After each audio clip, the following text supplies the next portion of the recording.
Assalamualaikum warahmatullahi wabarakatuh. Salam sejahtera buat kita semua. Semoga kita dalam kondisi sehat, bahagia, dan jangan lupa tersenyum ya.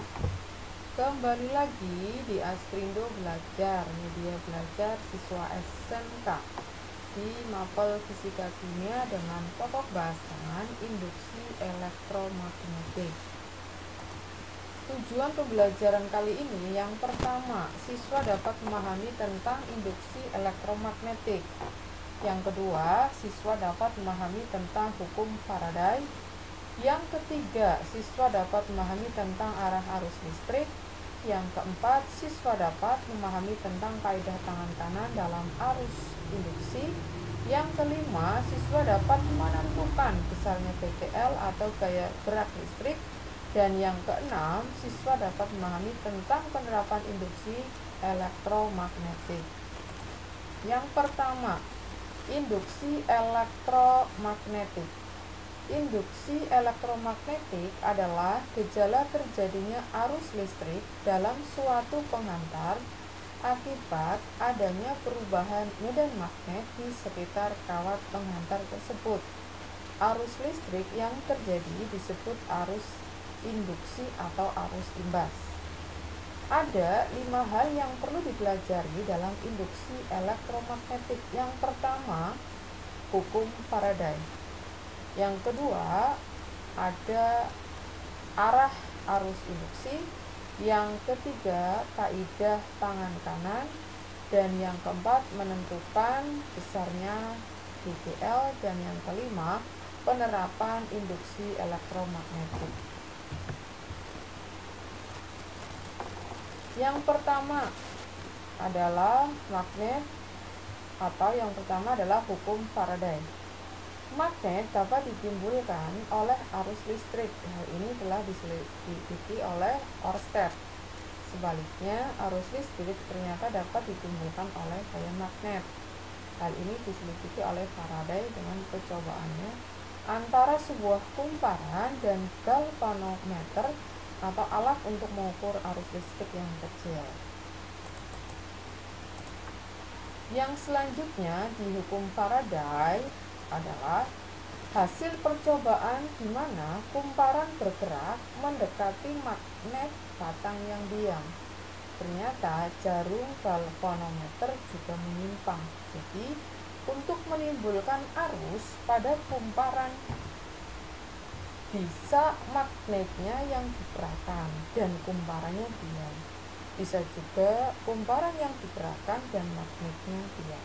Tetapi bila kedua-duanya diam, maka kumparan tidak timbul arus. Jadi salah satunya harus bergerak.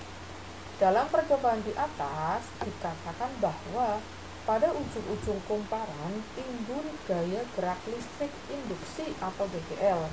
BGL sama dengan beda potensial atau tegangan dengan satuan volt. Nah, yang kedua tentang arah arus listrik. Arah arus induksi dapat ditentukan dengan hukum Lenz atau kaidah tangan kanan. Hukum Lenz berbunyi arah arus induksi dalam suatu penghantar itu sedemikian rupa sehingga menghasilkan medan magnet baru yang melawan perubahan garis-garis gaya magnet semula yang menimbulkannya. Bisa dilihat di sini ya. Di sini adalah arah arus induksinya. Kemudian yang ketiga, kaidah tangan kanan. Misalnya, kawat digerakkan ke kanan dalam medan magnet B. Ini ya. Yang arahnya masuk bidang gambar, maka arah I adalah dari B ke A. Dari B ke A. Ya, ini ya, dari B ke A. Lihat gambar ya di sini. Keadaan ini dapat ditunjukkan oleh tangan kanan seperti tampak pada gambar. Nah, di sini bisa dilihat. Ini adalah I, tadi sama ya dengan materi yang sebelumnya. Kemudian ini B, kemudian ini adalah arah arus listriknya. Kemudian yang keempat, Yang keempat, menentukan besarnya GGL. Jika kawat AB digerakkan ke kanan dengan kecepatan tetap V atau V ya, ini, dan melintas jarak S, maka pada kawat itu bekerja gaya magnetik yang arahnya berlawanan dengan arah gerak kawat sebesar F. Jadi F ini berlawanan dengan arah tadi V ya, atau kecepatan. Lah, bagaimana menentukan besarnya GGL? Besarnya gaya Lorentz yang dihasilkan sama dengan E sama dengan min B kali I kali L, atau E sama dengan min B kali L kali P, dengan E adalah bebel induksi satuan volt, B medan magnet Tesla, I besaran arus listrik A, L panjang kawat M, V kecepatan meter per sekon. Yang kelima, penerapan induksi elektromagnetik. Yang pertama adalah transformator atau trafo ya, yang bisa kita kenal adalah alat untuk memperbesar atau memperkecil tegangan arus bolak-balik. Transformator yang digunakan untuk memperbesar tegangan disebut transformator step up, sedangkan yang digunakan untuk memperkecil tegangan disebut dengan transformator step down. Sebuah transformator terdiri atas pasangan kumparan primer, di sini N1, dan kumparan sekunder N2 yang didirikan pada inti besi. Kumparan sekunder tersebut sering disebut dengan koil induksi, yaitu berupa gulungan kawat penghantar yang dilapisi penyekat atau isolasi, sehingga antara kawat dengan kawat lainnya, kawat dengan inti besi tidak ada kontak. Inti besi terbuat dari plat yang berlapis-lapis. Bisa kita lihat di sini ya.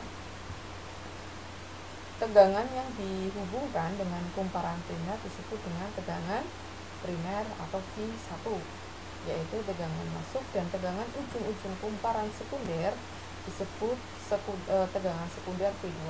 Bisa dilihat di sini, ini adalah kumparannya. Di sini adalah N1 lilitan 1, ini primer, ini sekunder, kemudian di sini ada tegangan primer dan tegangan sekunder. Kemudian penerapan induksi elektromagnetik. Nah, rumusnya berlaku pada transformator atau trafo ya. V1 per N1 sama dengan V2 per N2, dan P1 sama dengan P2, di mana V1 kali I1 sama dengan V2 kali I2. Dengan P1 daya primer, P2 daya sekunder, I1 arus primer, I2 arus sekunder, V1 tegangan primer atau tegangan input, V2 tegangan sekunder atau tegangan output, N1 jumlah linitan primer, N2 jumlah linitan sekunder. Penerapan induksi elektromagnetik lanjutannya tadi adalah besarnya pada trafo. Sekarang efisiensi transformator. Nah, efisiensi transformator didefinisikan sebagai persentase dari daya output terhadap daya input. Rumusnya bisa kita lihat di sini ya. Jadi N sama dengan P2 per P1 kali 100%, atau N sama dengan V2 kali I2 per V1 per I1 kali 100%. Jadi P itu sama dengan V kali I. Oke. Nah, ini keterangan dari rumus.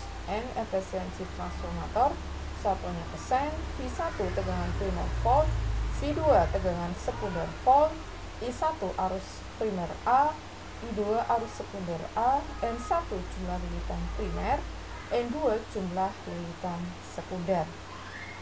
Mungkin itu saja yang perlu saya sampaikan, cukup padat tapi Semoga bisa dipahami. Terima kasih. Assalamualaikum warahmatullahi wabarakatuh.